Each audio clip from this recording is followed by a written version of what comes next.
A lot of hobbyists swear by sealed wax as a superior sports card investment to single individual cards. But is it too risky? Let's talk about it.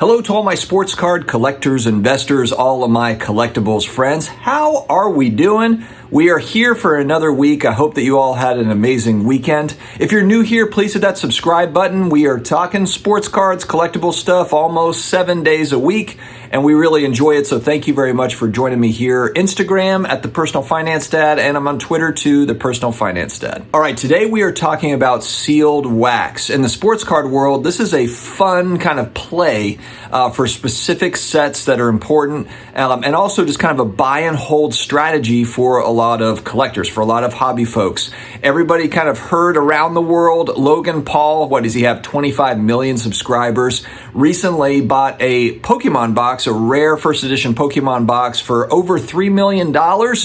That ended up containing G.I. Joe cards, which are actually kind of cool in their own right, but $3 million worth, not exactly what he was hoping for. And this box was authenticated by Baseball Card Exchange, very well known in the sports card world. Just happened to be that they did a Pokemon case and they didn't have experience really in Pokemon, and it did not work out for them. And they are really kind of the only authentication. They also do it for PSA. They authenticate packs for PSA, and all in all, they have a pretty stellar reputation in the sports card hobby. So I think that they do a lot of really good work, but this just shows that there is risk to it. We don't have multiple authenticators. We don't have, any sort of competition in that space from what I could find. And so I don't think it's a bad idea to kind of question that stuff, especially when we're talking about big money. And we're going to talk about this one, but we're also going to talk about smaller money, but still substantial.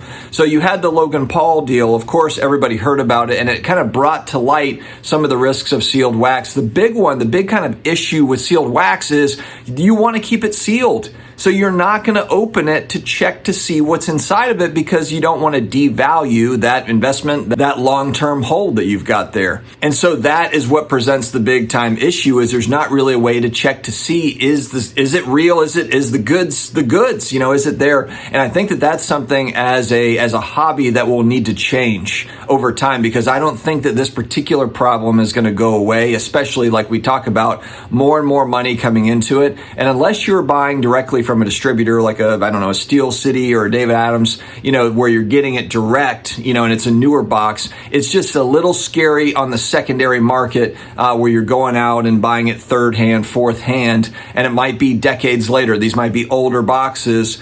You just never know. You never know. One of my hobby friends, Neo Cards and Comics, had the same thing happen to him, but this actually got my attention more than the Logan Paul box because, frankly, I've just heard this happening more and more in Pokemon cards. I feel like there's just a lot of the first edition boxes that, they weren't real. I feel like that's kind of, it's become more and more commonplace, but this was a video that Neo did here recently on Marvel cards, and I'll see if I can put a link in the description. He actually did it on a live stream where he was opening it up, to go over the cards. It was a 90 Impel Marvel set, and I was actually excited to see it. I was tuned in. That's my all-time favorite Marvel set when I was a kid. I was 9 when that came out, and that was something that I collected. He had a sealed box of 90 Marvel Impel that he was opening. Huge pain in the butt to get off, but I did.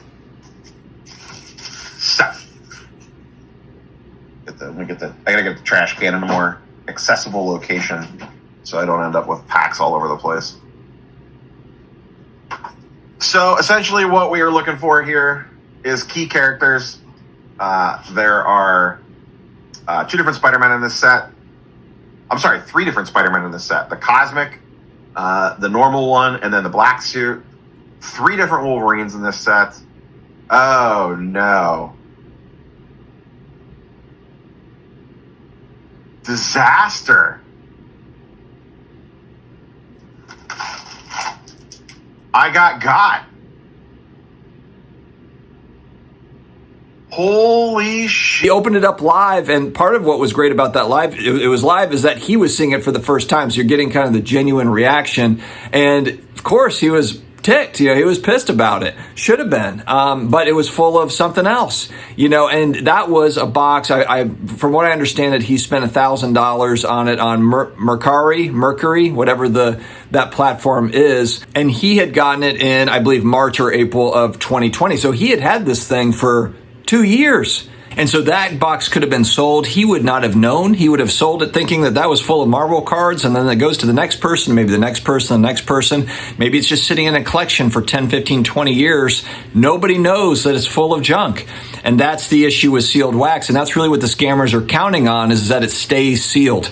And so, yeah, we're going to have to get to a point where it's authenticated differently. They're going to have to break the bottom of it. They're going to have to look, and they're going to have to figure out a way to do that differently that's accepted by the hobby. And so in theory, I really do like sealed wax as kind of a buy and hold. I think it's also kind of a fun buy and hold, but again, I don't feel very comfortable with it right now. And these are just a couple of examples, but I just have to wonder how much of it is out there floating around like this. And it's fairly easy to reseal stuff. We see the same sort of an issue with graded video games or graded VHS, where authenticators, their job really is to try to figure out if it was resealed. And this could easily have just happened at a store as well, to where you had something that was a retail product at a store, got unwrapped, the seal was unwrapped, and then they resealed it to sell it. I mean, it was fairly common. So these are issues for sure. But we'll have to see. I mean, guys, let me know your thoughts here in the comments. I am going to open probably tonight or tomorrow. We'll see